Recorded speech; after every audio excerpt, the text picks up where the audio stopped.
Selamat pagi saudara-saudara sekalian, sidang Jemaat Tuhan, baik yang di Semarang maupun yang di Desa Godan, Tawangharjo, Purwodadi. Terima salam kami, kiranya anugerah sejahtera Allah turun atas saudara-saudara sekalian, dimanapun saudara berada bersama keluarga yang sedang mengikuti ibadah pada pagi hari ini. Hari ini adalah hari yang istimewa, saudara-saudara, yaitu hari kenaikan Isa Al-Masih.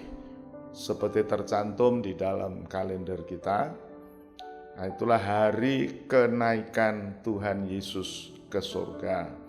Setelah dia disalibkan, bangkit pada hari yang ketiga, dan pada hari yang ke-40, setelah 40 hari dia bersama-sama dengan muridnya, dia terangkat naik ke surga.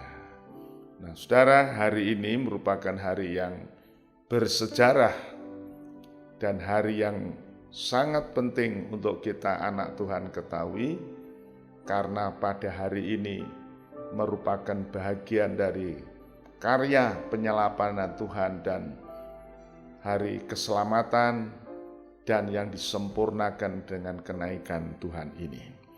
Sebab itu, saudara-saudara, dua hal yang merupakan berita penting di dalam hari kenaikan itu, yaitu pertama, untuk apa Tuhan naik ke surga, dan yang kedua adalah ada janji dia akan datang kembali. Nah, saudara, untuk mengawali ibadah pada pagi hari ini, sebuah pujian dari grup Habakuk akan menyanyikan pujian Berjaga-jagalah.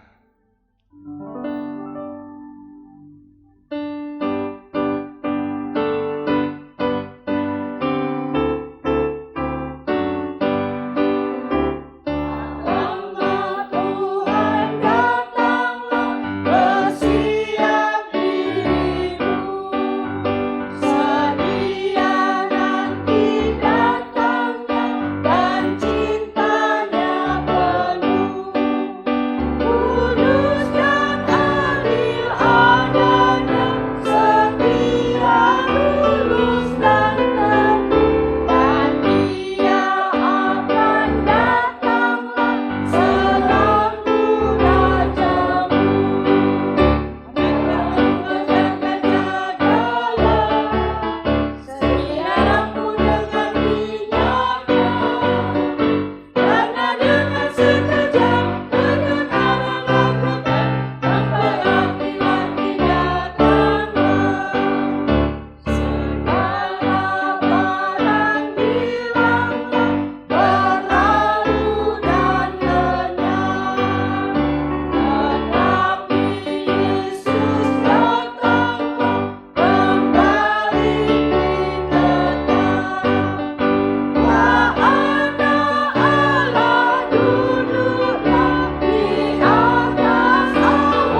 saudara-saudara sekalian, sebelum kita membaca firman Tuhan, kita akan berdoa, kita mohon urapan Tuhan buat kita semua.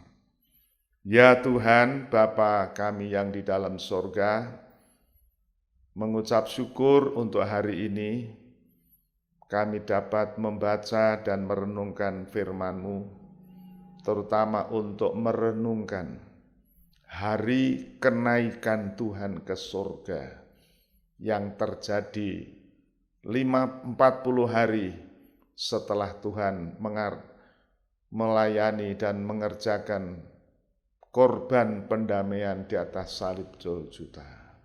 Dan Tuhan naik ke surga untuk menyempurnakan penyelamatan ini.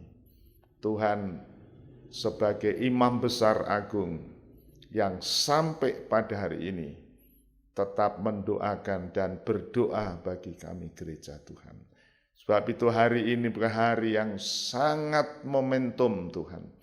Sebab itu berkati kami dalam ibadah pagi hari ini, supaya seluruh jemaat-Mu terberkati lewat acara ibadah pada siang hari ini. Tuhan memimpin dari awal hingga pada akhir, dan sebentar kami akan membaca firman Tuhan. Kiranya Tuhan menyertai kami, membukakan akal budi kami. Roh Kudus menolong kami, membuat kami dapat mengerti. Terpujilah nama Tuhan, di dalam berkat nama Tuhan Yesus Kristus. Amin. Saudara, adapun pembacaan firman Tuhan pada pagi hari ini terdapat di dalam Injil Lukas pasal 24 ayat yang ke-50 dan 51. Demikian bunyi firman Tuhan. Kenaikan Yesus ke surga. Lalu Yesus membawa murid-murid itu keluar kota sampai dekat Betania. Di situ ia mengangkat tangan dan memberkati mereka. Dan ketika ia sedang memberkati mereka, ia berpisah dari mereka dan terangkat ke surga. Kemudian saudara akan kita sambung dalam Kisah Para Rasul pasal 1 ayat 9 sampai dengan 11, demikian bunyinya. Sesudah ia mengatakan demikian, terangkatlah ia disaksikan oleh mereka, dan awan menutupnya dari pandangan mereka. Ketika mereka sedang menatap ke langit waktu ia naik itu, tiba-tiba berdirilah 2 orang yang berpakaian putih dekat mereka dan berkata kepada mereka, "Hei orang-orang Galilea, mengapakah kamu berdiri melihat ke langit? Yesus ini yang terangkat ke surga meninggalkan kamu, akan datang kembali dengan cara yang sama seperti kamu melihat dia naik ke surga." Akan saya sambung, saudara, di dalam Injil Yohanes pasal yang ke-14 ayat 1 sampai 6. Yohanes pasal 14 ayat 1 sampai 6, demikian firman Tuhan. Rumah Bapa, janganlah gelisah hatimu, percayalah kepada Allah, percayalah juga kepadaku. Di rumah Bapakku banyak tempat tinggal. Jika tidak demikian, tentu aku mengatakannya kepadamu. Sebab aku pergi ke situ untuk menyediakan tempat bagimu. Dan apabila aku telah pergi ke situ dan telah menyediakan tempat bagimu, Aku akan datang kembali dan membawa kamu ke tempatku, supaya di tempat di mana Aku berada, kamu pun berada. Dan kemana Aku pergi, kamu tahu jalan ke situ. Kata Thomas kepadanya, Tuhan, kami tidak tahu kemana Engkau pergi. Jadi bagaimana kami tahu jalan ke situ? Kata Yesus kepadanya, Akulah jalan dan kebenaran dan hidup. Tidak ada seorang pun yang datang kepada Bapa kalau tidak melalui Aku. Demikian firman Tuhan. Berbahagia saudara-saudara yang mendengar, membaca firman Tuhan pada pagi hari ini dan menyimpan di dalam hatinya. Saudara, sebelum saya menguraikan dengan renungan firman Tuhan pada pagi hari ini, sebuah pujian berikut ini, yaitu Dalam Rumah Bapakku, yang akan dinyanyikan oleh Ibu Rohani.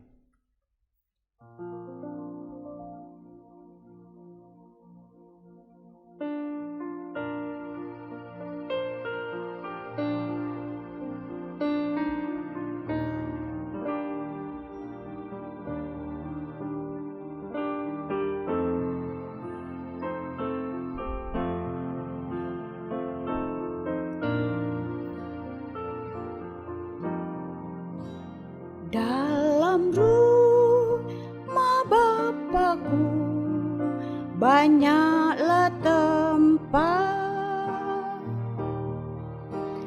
terdengar suara Yesus yang merdu. Ia pergi ke negeri terang, surga yang bakal, untuk menyediakan tempat bagimu. Jangan tolak kasih Tuhanmu setia, agar kau pun boleh masuk terang mulia. Dalam rumah Bapakku banyaklah tempat, percayalah tentu kau diterimanya. Bila hatimu sunyi dan tiada teman, dalam dunia ini yang penuh susah, pandang Yesus yang penghibur dan Tuhanmu. Ya, beri damai sentosa selamanya. Jangan tolak kasih Tuhanmu setia, agar kau pun boleh masuk terang mulia. Dalam rumah Bapamu banyaklah tempat, percayalah tentu kau diterimanya. Jangan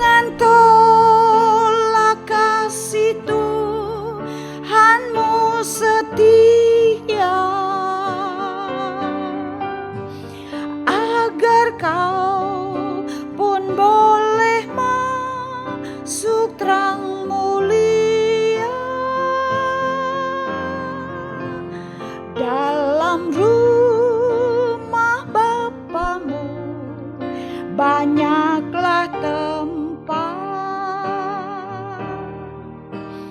Percayalah tentu kau diterimanya.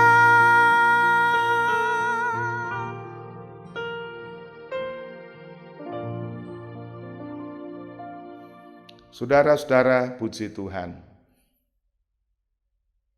Hari kenaikan Tuhan, seperti saya katakan tadi, bahwa ini hari yang bersejarah.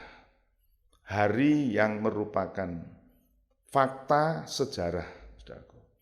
Bukan satu legenda atau suatu cerita dongeng, tetapi suatu kenyataan karena kenaikan Yesus ke surga tidak digambarkan oleh seseorang, tetapi dilihat, disaksikan, dialami oleh saksi-saksi. Murid-murid Yesus menyaksikan itu. Saudara, sebab itu pada pagi hari ini saya akan menyampaikan makna, arti nilai daripada hari kenaikan Tuhan itu. Saudaraku, bukan sekedar suatu cerita dongeng yang fantastis, tetapi ada satu makna, suatu esensi yang ada di dalamnya. Seperti firman Tuhan yang kita sudah baca tadi, di dalam Injil Lukas pasal yang ke-24, ayat 50 mengatakan bahwa setelah Yesus menyatakan berpesan kepada murid-muridnya yang membukakan akal budi supaya mereka mengerti Alkitab dan sebagainya, Tuhan membawa murid-muridnya itu keluar kota Yerusalem. Sampai di dekat kota kecil yang namanya kota Betani. Dan kota itu, saudara tentu tidak asing, itu tempat tinggalnya Maria, Marta, dan Lazarus. Dan Tuhan sering ke situ, karena memang Betani itu artinya kota singgahan atau kota tempat untuk singgah begitu. Di situ Tuhan seringkali istirahat dan sebagainya. Tapi dekat kota itu, saudaraku, di luar kota Betani tentunya, Tuhan membawa murid-muridnya dan pesan yang terakhir itu diakhiri dengan dia mengangkat tangan begini, saudara. Lantas Tuhan terangkat naik. Dan dijelaskan itu 2 kali disebutkan oleh Dr. Lukas bahwa ia memberkati murid-muridnya. Nah, saudara, ini yang perlu saya sampaikan kepada saudara. Tuhan Yesus naik ke surga, dicatat oleh Lukas, penulis Injil Lukas dan Kisah Rasul itu, bahwa Tuhan naik itu memberkati. Nah, kalau kita melihat sikap ini, saudaraku, ini adalah sikap seorang imam besar. Sebagaimana kita pelajari di dalam kitab Taurat, terutama dalam kitab Imamat, Bilangan, Ulangan, saudaraku, bahwa ibadah orang Israel itu tidak bisa lepas daripada peranan atau pengaruh imam besar. Karena tanpa pelayanan imam besar, ibadahnya orang Israel tidak ada arti, tidak akan kena pada sasaran. Sebab itu Tuhan Allah ya menetapkan bahwa di dalam ibadah orang Israel yang diatur dengan cara menggunakan tabernakel, maka Tuhan menentukan imam-imam yang melayani dari anak-anak Harun, orang Lewi yang membantu, tetapi ada seorang imam besar, yaitu Harun, yang mempunyai tugas terutama ini, sekali setahun untuk membawa korban, namanya korban pendamaian, untuk menghentikan pengampunan dosa bagi orang Israel. Dan itu ditulis di dalam Alkitab bahwa setahun sekali Imam Besar Harun yang kemudian diteruskan oleh anaknya Eliezer, kemudian Pinehas, dan begitu seterusnya. Tapi yang pasti, saudara, peranan imam besar di dalam ibadah orang Israel itu sangat menentukan. Tanpa pelayanan imam besar ini, ibadah orang Israel dikatakan ya disia-sia, tidak mencapai sasaran. Karena apa? Ibadah orang Israel itu yang dibayangkan dengan korban-korban sembelian berupa korban bakaran, korban keselamatan, korban penghapus dosa, korban penghapus salah, korban sajian, itu semua, saudaraku, mempunyai suatu motivasi, yaitu untuk mohon kemurahan Tuhan, yaitu untuk pengampunan dosa. Dan dalam kitab Ibrani itu disitir bahwa tanpa penumpahan darah tidak ada pengampunan. Dan waktu itu Imam Besar Harun harus masuk ke ruang Maha Kudus itu setahun sekali. Dan tidak tangan kosong, tetapi harus membawa darah anak domba atau darah lembu jantan. Pertama adalah untuk mohon grafirat pengampunan untuk dosanya Harun sendiri sebagai imam besar. Yang kedua, dosa umat. Dan kalau imam besar Harun sudah selesai mengadakan grafirat, doanya diterima oleh Allah, maka dia akan keluar dari ruang Maha Kudus. Dan itu dalam kitab Imamat dikatakan ada suara giring-giring atau suara lonceng kecil di ujung jubah itu berbunyi. Itu tandanya imam besar itu masih hidup dan doanya diterima Allah. Nah, pada waktu itu, saudara, imam besar akan keluar dari tempat kudus, kemudian dengan mengangkat tangan, memberkati umat itu.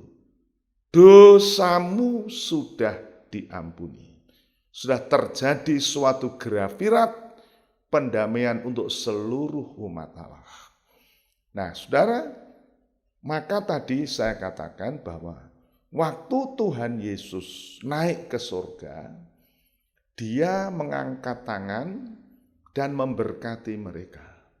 Walaupun tidak disebutkan di dalam Lukas itu, saudaraku, bahwa Tuhan mengampuni, tetapi di dalam pasal 24 ayat sebelumnya, Tuhan sudah menyatakan bahwa pengampunan dosa sudah terjadi.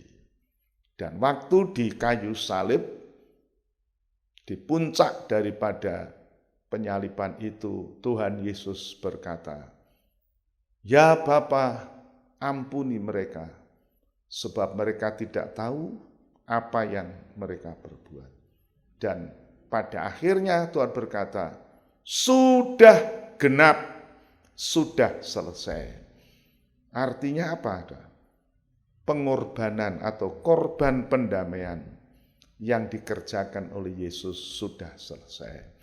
Sehingga waktu Tuhan terangkat naik ke surga, tangannya terangkat memberkati, ini dalam kapasitasnya dia sebagai imam besar agung yang sudah selesai menyadakan korban pendamaian.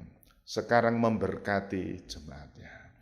Oh saudara-saudara, puji Tuhan. Tadi di depan saya katakan bahwa ibadahnya orang Israel itu tidak ada arti tanpa kehadiran, tanpa pelayanan, tanpa adanya seorang imam besar. Sebab itu peranan imam besar ini penting sekali. Nah saudara, saya akan mengajak saudara membaca firman Tuhan di dalam Ibrani pasal yang keempat sekarang. Ibrani pasal 4 ayat yang ke-14. Demikian bunyinya. Yesus sebagai imam besar.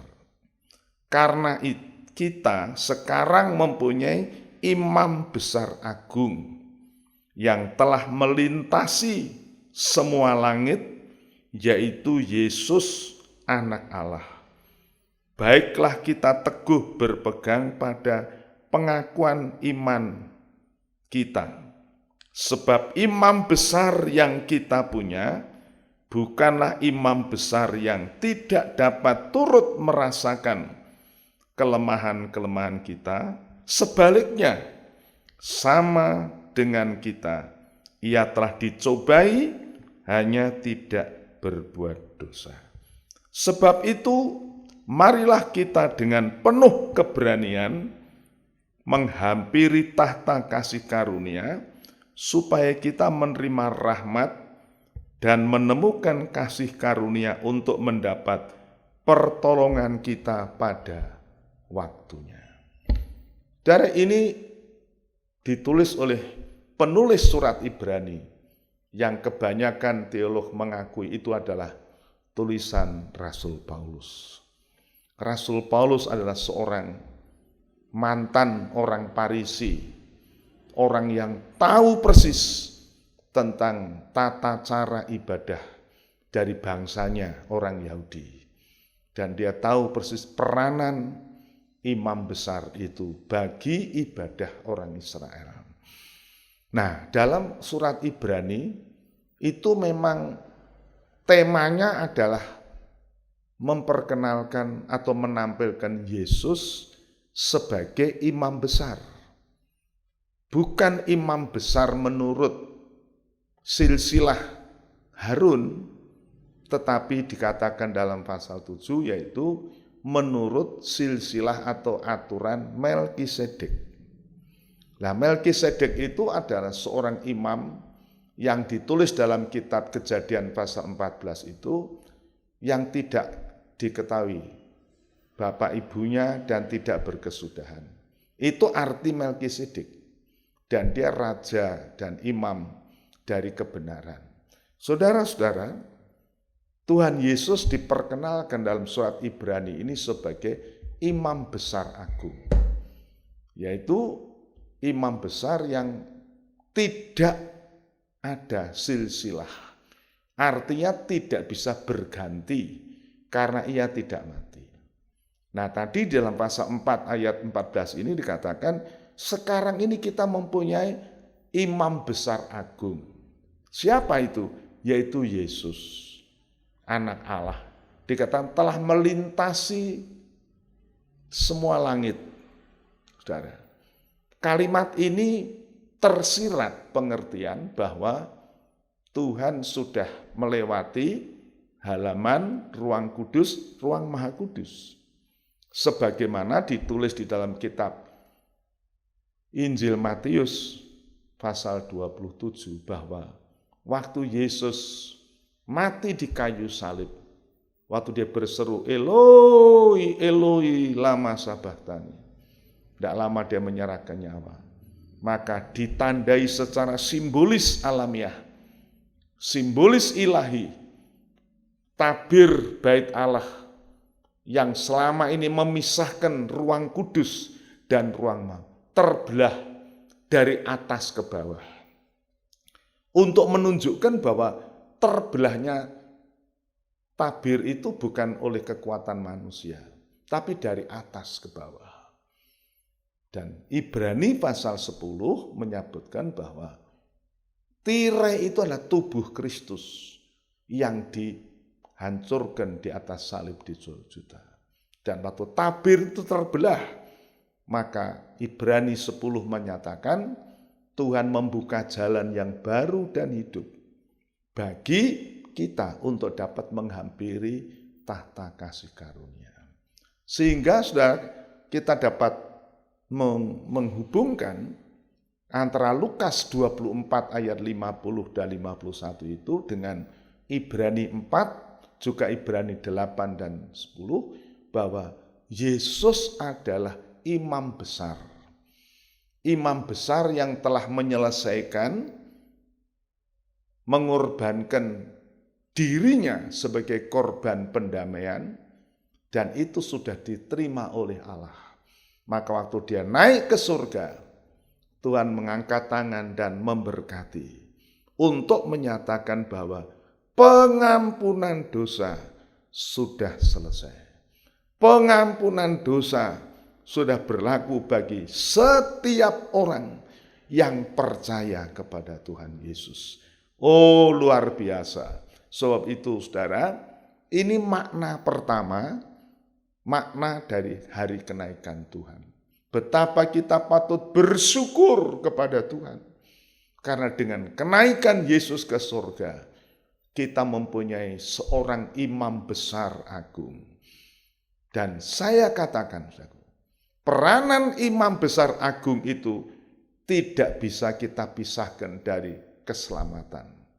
Dan puji Tuhan, kalau kita di dalam ibadah kita sebagai gereja Tuhan dewasa ini, kita bukan dilayani oleh seorang pendeta manusia biasa, tetapi Yesus sebagai imam besar melayani kita senantiasa. Dan tadi dikatakan, mari kita mau menghampiri tahta kasih karunia untuk mendapatkan rahmat kemurahan yang itu menjadi pertolongan bagi kita. Saudara, kita akan lihat di dalam kemudian dalam Ibrani pasal yang ke-8. Ibrani pasal yang ke-8 ayat 1 demikian bunyinya. Imam besar perjanjian baru. Inti segala yang kita bicarakan itu ialah kita mempunyai imam besar yang demikian, yang duduk di sebelah kanan tahta yang maha besar di sorga, dan yang melayani ibadah di tempat kudus, yaitu di dalam kemah sejati yang didirikan oleh Tuhan, bukan oleh manusia. Saudara, jadi dalam Ibrani 8, Paulus inti dari yang kita bicarakan. Maksudnya, kalau kita baca mulai dari pasal 1 Ibrani sampai pasal 7, itu intinya itu menyatakan bahwa kita itu mempunyai imam besar agung, yaitu Yesus, yang telah melintasi segala langit tadi.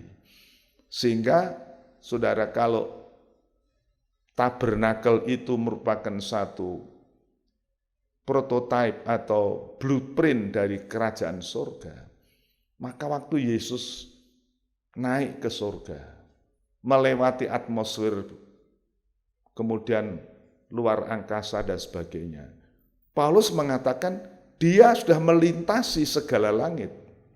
Artinya langit atmosfer kita, langit stratosfer kita, langit ionosfer kita, dilewati Yesus. Seperti imam besar melewati halaman tempat suci dan tempat ruang maha suci. Saudaraku, sehingga dikatakan dia itu melayani di dalam rumah Allah yang sejati.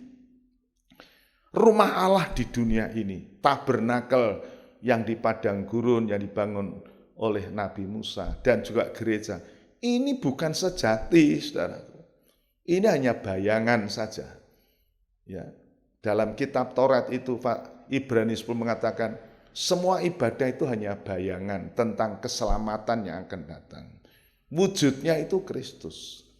Jadi saudara-saudara, kalau Yesus naik ke surga, melintasi segala langit, dan sampai ke rumah Allah yang sejati, dan di situ dia sebagai imam besar yang maha kuasa, luar biasa. Ibadah kita tidak sia-sia, karena ibadah kita itu tidak bertumpu kepada upacara-upacara ibadah, tidak bertumpu kepada ritual-ritual.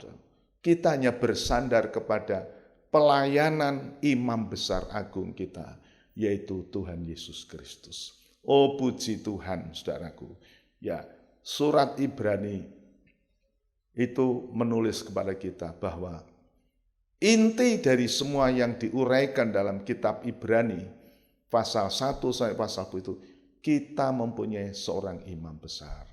Dan pasal 10 ayat yang ke-19 dikatakan, oleh darah Yesus kita dapat menghampiri tahta kasih karunia.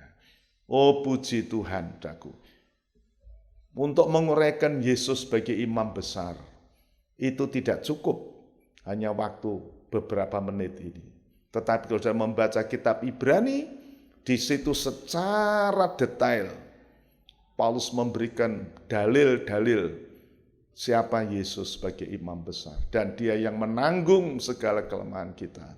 Dan ia yang berkata bahwa Tuhan menuliskan hukum perjanjian baru dalam hati kita. Dan Tuhan mengampuni, menaruh belas kasihan atas kesalahan kita, dan Tuhan tidak mengingat-ingat dosa kita. Dan ditulis bahwa dia berdoa untuk kita. Itu ditulis dalam Roma pasal 8 ayat 34 dan 35. Bahwa dia duduk di sebelah kanan Allah sebagai pembela bagi kita. Siapa yang akan menghukum kita? Siapa akan menggugat kita? Paulus kata, Yesus yang telah mati dan bangkit dan duduk di sebelah kanan Allah sebagai pembela. Saudara, inilah tumpuan ibadah kita. Jadi kita tidak perlu berharap kepada ibadah kita. Kita coba untuk mengukur jasa kita supaya kita bisa disempurnakan. Kita hanya harap sandar kepada Yesus. Dan sebab itu beberapa waktu yang lalu saya sebutkan, mari kita melakukan perlombaan yang diwajibkan bagi kita itu dengan mata yang memandang kepada Yesus. Sebab ia yang memimpin iman kita kepada iman berikutnya, sampai kepada kesempurnaan. Oh puji Tuhan. Ini makna pertama, saudaraku, tentang kenaikan Yesus ke surga. Biar kita anak-anak Tuhan bersyukur Tuhan naik ke surga. Dalam surat Yohanes pasal yang ke-14, Injil Yohanes 14 dikatakan, berfaedah kalau aku pergi kepada Bapa, yaitu untuk menyediakan tempat bagi. Ini yang kedua, makna Yesus naik ke surga. Yang kedua yaitu dia menyediakan tempat bagi kita. Dan tadi kita sudah membaca dalam Injil Yohanes pasal yang ke-14, ya. Yohanes pasal yang ke-14 ayat 1, saya akan membaca ulang supaya terulang. Ayat 1 berbunyi demikian. Janganlah gelisah hatimu, percayalah kepada Allah dan percayalah juga kepadaku. Di rumah Bapakku banyak tempat tinggal. Jika tidak demikian, tentu aku mengatakannya kepadamu. Sebab aku pergi ke situ untuk menyediakan tempat bagimu. Dan apabila aku telah pergi ke situ dan telah menyediakan tempat bagimu, aku akan datang kembali dan membawa kamu ke tempatku, supaya di tempat di mana aku berada, kamu pun berada. Ini makna kedua, saudara. Tuhan Yesus naik ke surga bukan untuk istirahat, tetapi dikatakan, aku pergi ke situ untuk menyediakan tempat bagimu. Di rumah Bapakku banyak tempat kediaman, banyak tempat tinggal, tetapi aku harus menyediakan tempat bagimu. Sehingga Tuhan sampai hari ini masih bekerja. Seperti yang dia ungkapkan di dalam Injil Yohanes pasal 5 ayat 17. Bapakku masih bekerja sampai hari ini. Aku pun bekerja. Jadi sampai hari ini Tuhan Yesus masih bekerja untuk menyediakan rumah tempat tinggal bagi gereja Tuhan, bagi kita semua. Dan dia berjanji, kalau aku sudah pergi, sudah menyediakan tempat bagimu, aku akan datang kembali. Nah, puji Tuhan, saudaraku. Kita patut bersyukur. Saudara, kalau ada orang bertanya, kalau saudara selesai dengan tugas saudara dan menghembuskan nafas terakhir, di mana tempat saudara? Apakah saudara dapat menjawab, oh aku ada rumah di surga? Saudara, ada satu cerita pendek pada suatu senja, kira-kira jam 5:30 atau jam 6, saudaraku. Ada seorang anak, ya pakaian lusuh begitu, dan mukanya juga lusuh. Kemudian ditanya sama seseorang, "Nak, sudah sore, apa kamu tidak pulang?" Ya. Anak ini berkata, "Aku pulang kemana? Aku tidak punya rumah." Rupanya itu anak gelandangan. Saudaraku, aku tidak punya rumah. Lah, rumah bapakmu di mana? Tidak punya. Saudara-saudara, menyedihkan, saudara. Seorang kalau tidak punya tempat, rumah, tempat tinggal untuk istirahat. Itu ilustrasi duniawi, saudara. Tetapi bagaimana kalau saudara ada yang tanya, waktu kamu sudah selesai dengan tugasmu di dunia ini, kamu dipanggil Tuhan, apa kamu tahu ada tempat di surga? Saudara, mungkin ada orang berkata, oh itu urusan Tuhan, walahu alam, bagaimana itu terserah Tuhan. Tapi bagaimana dengan anak Tuhan? Orang Kristen bisa menjawab dengan tegas, saudara. Kenapa? Kita ada tempat karena imam besar kita, Tuhan Yesus, sudah menyelesaikan hidup kita, menyelesaikan pergumulan kita, menyelesaikan dosa kita dengan kalimat sudah genap. Dan Tuhan, aku pergi untuk menyediakan tempat bagimu. Dan kalau aku sudah pergi menyediakan tempat, aku akan datang untuk membawa kamu ke sana. Ini adalah suatu kepastian, saudara, bahwa bagi orang yang percaya kepada Yesus, dia mempunyai suatu pengharapan. Pengharapan yang pasti bahwa dia punya rumah. Sebab itu kalau ada orang Kristen yang meninggal, tidak pernah dikatakan, oh sudah meninggal dengan tenang, walaupun tabrakan, walaupun begitu tetap tenang. Ya saudara, tetapi dikatakan sudah pulang ke rumah Bapa. Saudara A, saudara B, ya dan sebagainya. Dengan ayat-ayat yang mengikutinya. Saudara-saudara, karena ini, saudara, keyakinan kita. Bukan karena kita berusaha baik, kita membakar rumah di dunia karena supaya asapnya naik ke surga, supaya kita bisa mempunyai rumah. Tidak, saudara. Rumah itu disediakan oleh Tuhan Yesus Kristus, imam besar kita yang sudah menyelesaikan semua problem hutang kita, dosa kita. Dan ia sekarang menyediakan tempat bagi kita. Mari kita bersyukur, saudaraku. Kemudian makna yang berikutnya, seperti terungkap di dalam Yohanes pasal yang ke-14 ini ayat 1-3. Tuhan berkata, kalau aku sudah pergi dan menyediakan tempat bagimu itu, aku akan datang kembali. Aku akan datang kembali. Ini firman Tuhan Yesus. Saudaraku, dalam pasal yang ke-14, Aku tidak meninggalkan kamu yatim piatu, aku akan datang kembali. Puji Tuhan. Untuk apa? Dikatakan untuk membawa kamu datang kepadaku. Supaya di mana aku berada, kamu juga berada. Saudara, ini untuk menunjukkan betapa Tuhan itu konsisten. Kerinduan Tuhan itu bersama-sama dengan umatnya. Waktu Adam dan Hawa di Taman Eden, dalam suasana kekudusan sebelum mereka jatuh dalam dosa, Allah tinggal bersekutu dengan Adam dan Hawa. Tapi waktu Adam dan Hawa jatuh dalam dosa, manusia tercerai, dikeluarkan dari Taman Eden.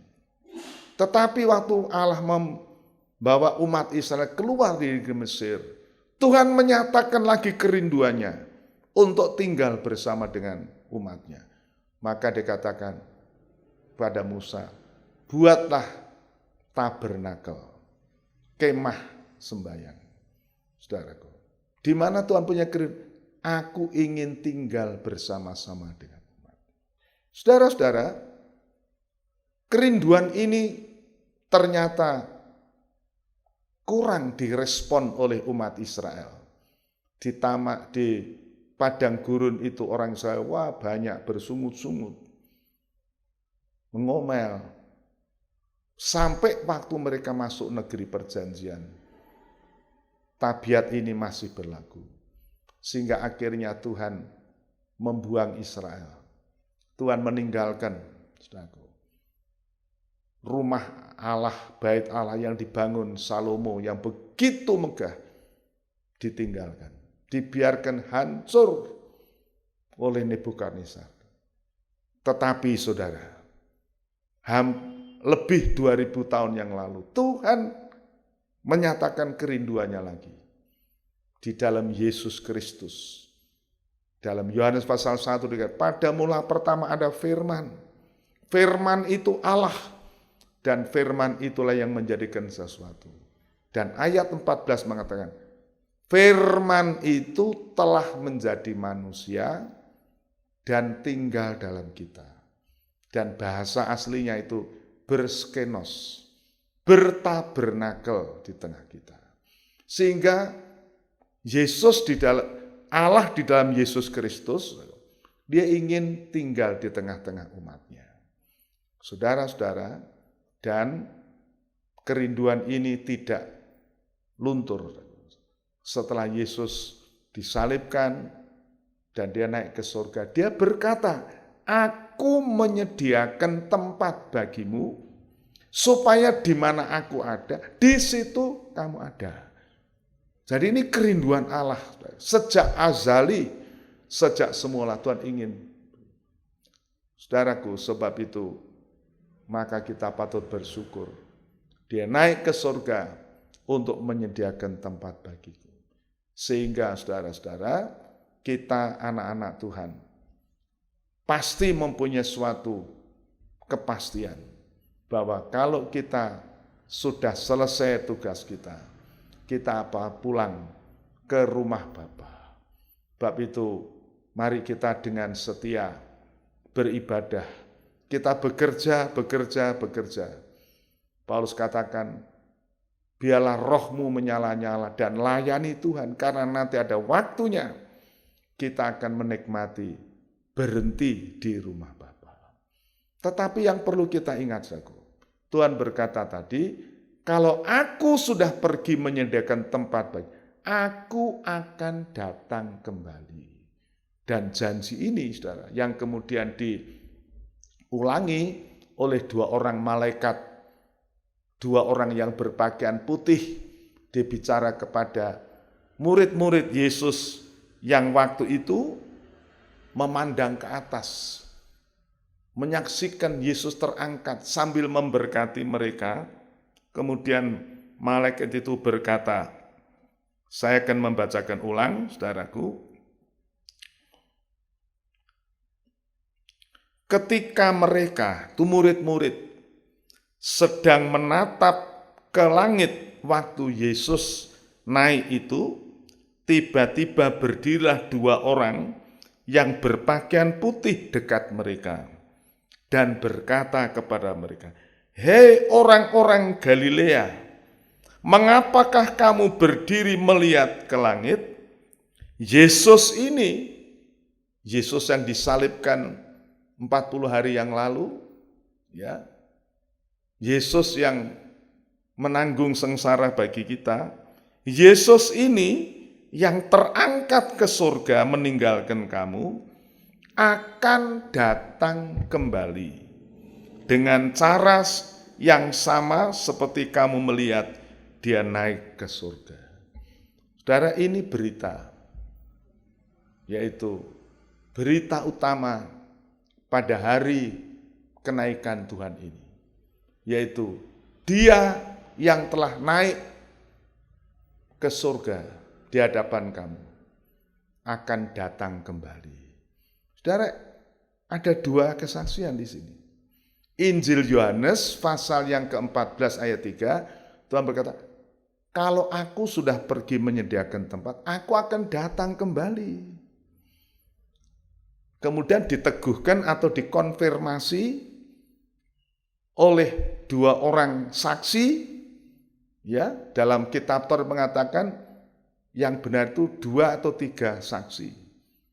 Dan ini Yesus bersaksi, 2 orang bersaksi, kesaksian itu betul. Dia akan datang kembali. Jadi bagi orang Kristen, bagi anak-anak Tuhan, ini suatu pengharapan, ya. Pengharapan bagi kita yaitu Tuhan akan datang kembali, saudaraku. Dan di dalam kitab yang lain atau di dalam golongan lain juga ada pengakuan ini, bahwa Isa Al-Masih akan datang kembali. Puji Tuhan. Jadi mari kita mau mengapresiasi ini. Dengan cara apa? Kalau Tuhan datang kembali, apakah kita sudah siap sedia? Itu pertanyaannya, saudaraku. Ya, Tuhan mau kita bersiap sedia.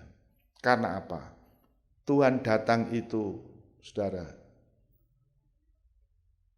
dalam Alkitab dikatakan seperti pencuri.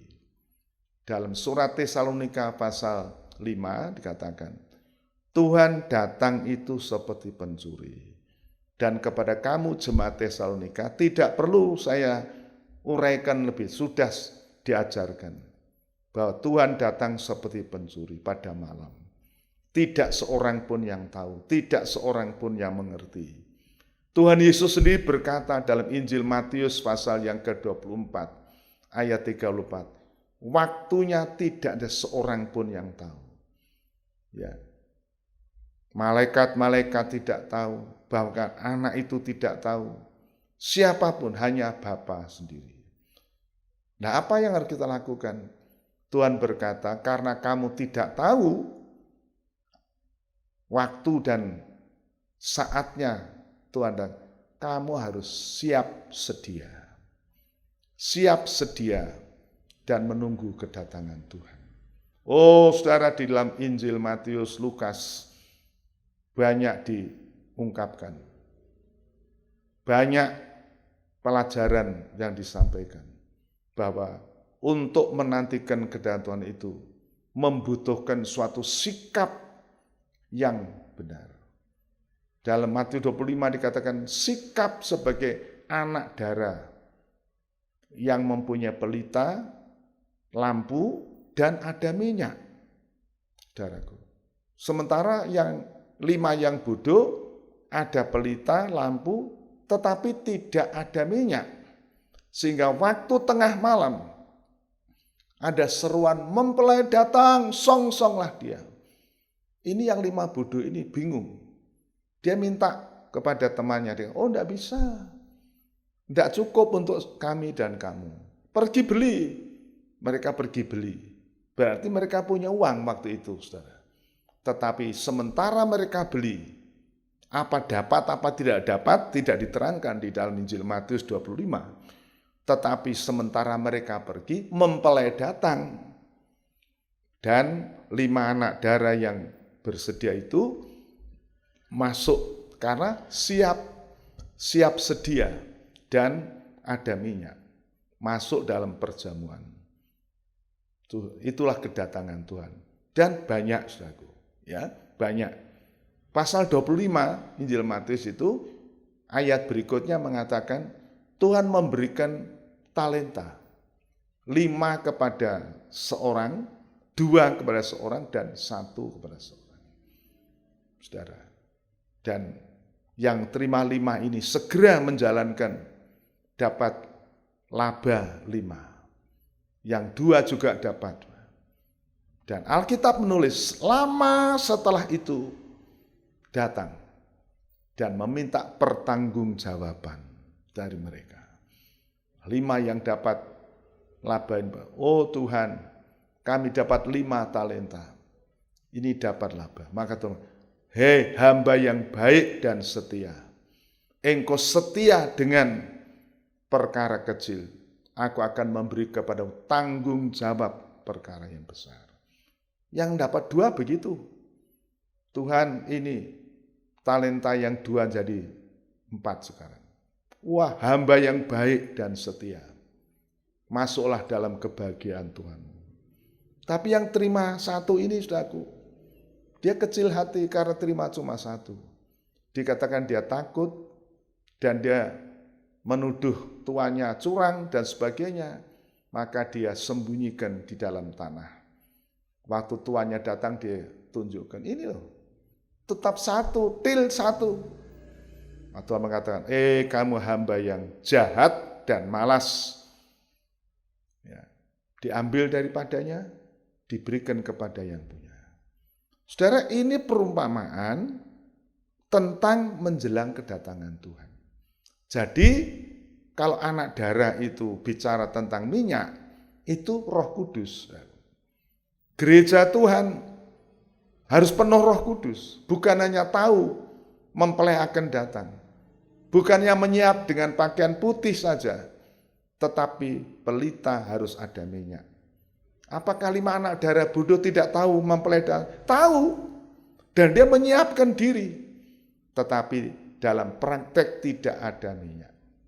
Saudara, ini terus terang bicara tentang gereja Tuhan yang tahu Yesus datang, mungkin juga menyiapkan diri, tetapi tidak melengkapi diri, tidak penuh dengan Roh Kudus. Sebab itu, saudara, gereja-gereja Pentakosta, terutama Pentakosta yang lama, pada hari kenaikan ini akan diikuti dengan 10 hari pekan Pentakosta untuk anak-anak Tuhan berdoa supaya dipenuhkan dengan Roh Kudus, supaya seperti 5 anak darah mereka mempunyai minyak. Puji Tuhan, saudaraku, ya. Dan juga Roh Kudus itu bukan suatu kebanggaan untuk mengatakan lebih rohani, lebih suci, tidak. Dipakai untuk melayani. Roh Kudus itu sebagai talenta. Kalau kita pergunakan untuk bekerja, untuk melayani, untuk bersaksi, maka Tuhan akan membuat kita seperti 5 yang terima 5 itu. Hamba yang baik dan setia. Masuklah dalam kebahagiaan Tuhanmu. Saudara, ini suatu respon bagi anak-anak Tuhan yang mengetahui bahwa Tuhan Yesus akan datang kembali untuk membawa kamu datang kepadaku supaya di mana aku berada, kamu berada. Ini kerinduan Tuhan. Maka kita membaca tadi, Thomas berkata, Tuhan, bagaimana kami tahu jalan ke situ? Jalan ke surga itu kemana? Bagaimana? Saudara-saudara, tetapi Yesus berkata, aku jalan, kebenaran dan hidup. Tuhan tidak hanya menunjukkan jalannya, tetapi aku ini jalannya. Maka dalam ayat 3 dikatakan, aku akan datang kembali untuk membawa kamu ke situ. Membawa kamu itu artinya menjemput kita, saudaraku.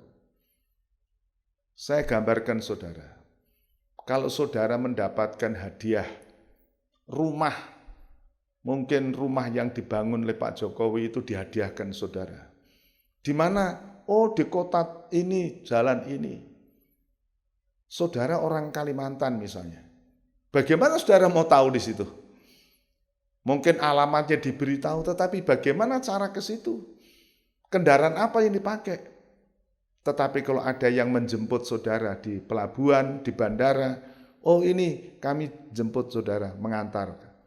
Saudara tidak repot. Nah, Yesus berkata, kalau rumah sudah kusediakan, aku akan datang kembali untuk membawa kamu ke situ. Tuhan menjemput kita, saudaraku. Walaupun dikatakan jalannya kamu ketahui, saudara. Tetapi tanpa seorang yang membimbing, yang semacam forerunner begitu, kita bingung. Tetapi puji Tuhan, luar biasa. Kita mempunyai Tuhan yang setia. Dia akan menjemput kita, saudaraku. Kapan?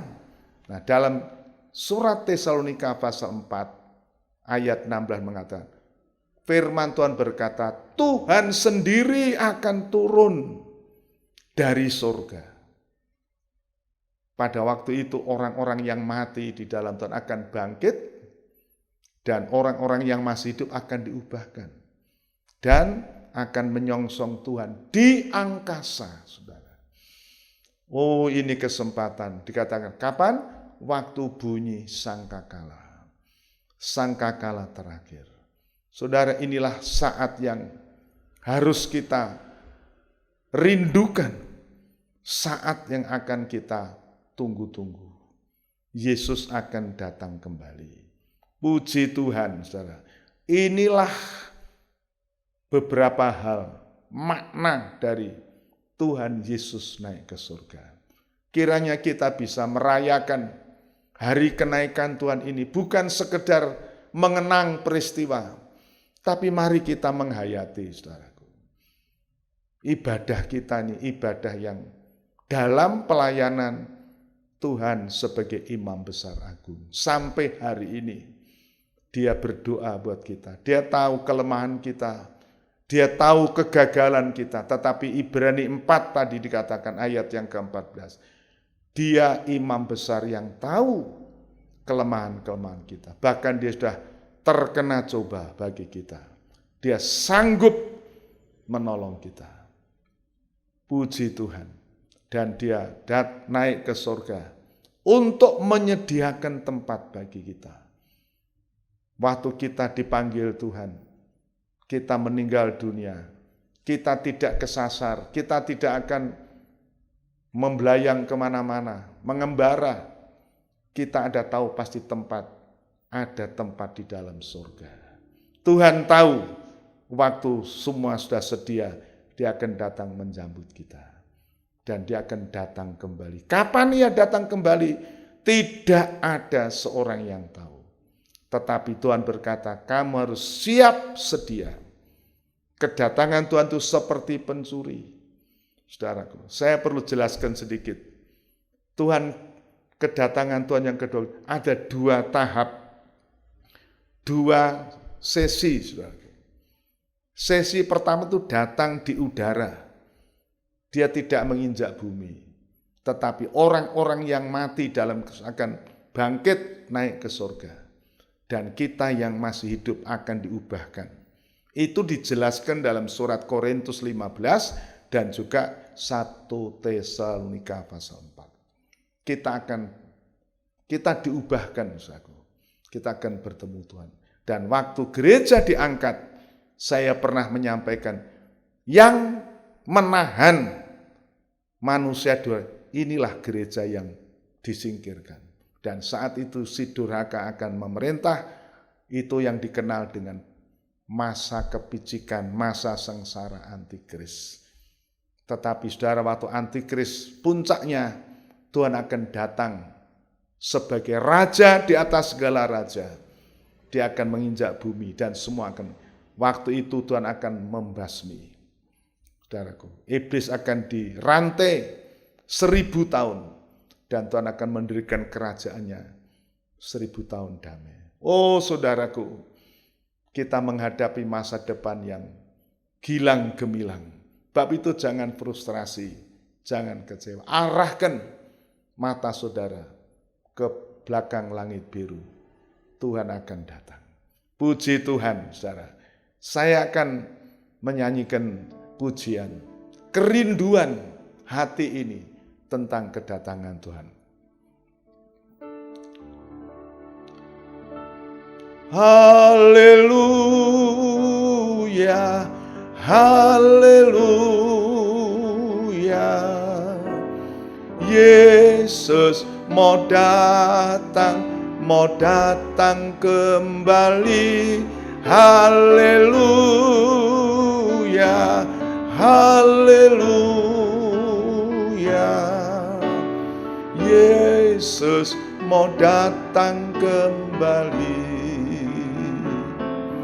Haleluya, haleluya. Yesus mau datang kembali. Haleluya, haleluya. Yesus mau datang kembali. Saudara, biar nyanyian ini membuat kita mempunyai suatu kerinduan yang menyala. Kita arahkan hati untuk menantikan kedatangan Tuhan. Dan firman Allah mengingatkan kita, sungguh tidak lama. Tanda-tanda sudah terjadi. Situasi saat ini juga mengingatkan kita bahwa kedatangan Tuhan sudah dekat. Bab itu mari saudara, kita mau pelihara persekutuan kita dengan Tuhan. Dan hari ini dalam kebaktian kenaikan ini akan dibarengi dengan perjamuan kudus, di mana kita bisa menikmati persekutuan dengan tubuh dan darah Tuhan. Dan Paulus katakan, setiap kali kamu makan roti ini dan minum cawan ini, kamu memberitakan kematian Tuhan sampai Ia datang. Sebab itu saudara, sementara saya menyanyikan ini, saudara akan mempersiapkan diri perjamuan kudus saudara, dan kita akan sama-sama nikmati. Haleluya, haleluya.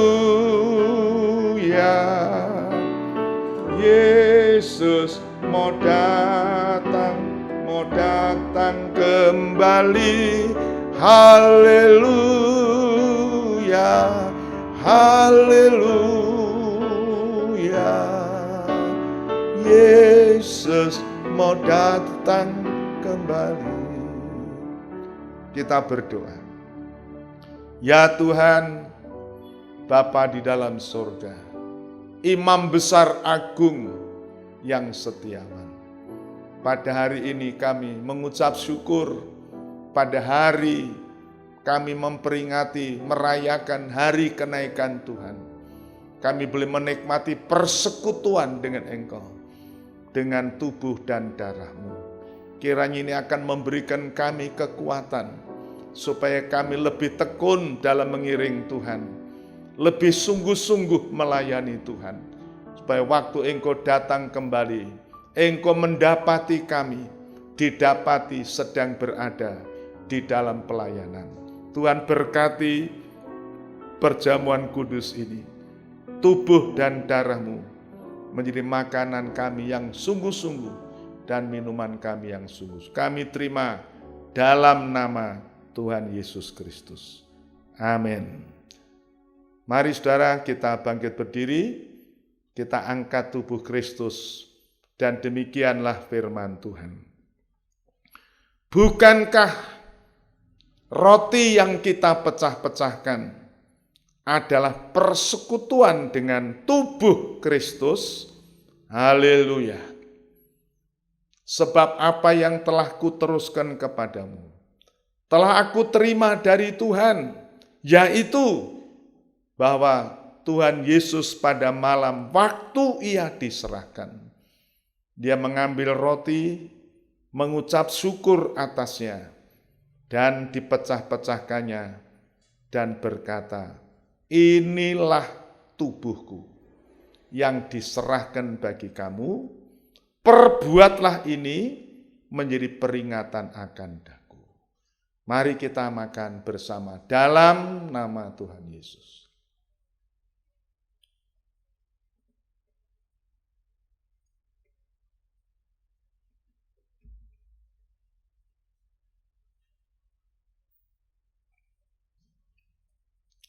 Mari kita angkat cawan, saudara. Demikian firman Tuhan. Bukankah cawan pengucapan syukur yang atasnya kita ucapkan syukur adalah persekutuan dengan darah Kristus?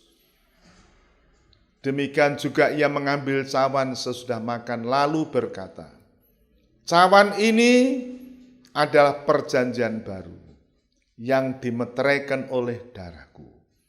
Perbuatlah ini setiap kali kamu meminumnya, menjadi peringatan akan daku. Kita minum bersama dalam nama Tuhan Yesus.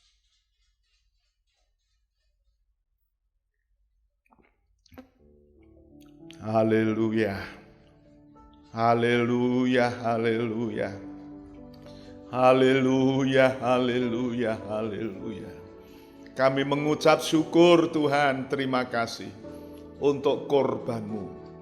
Kiranya boleh membarui iman kami, membarui tahbisan kami, membarui pendamaian kami, membarui persekutuan kami, dan gairah untuk melayani Engkau.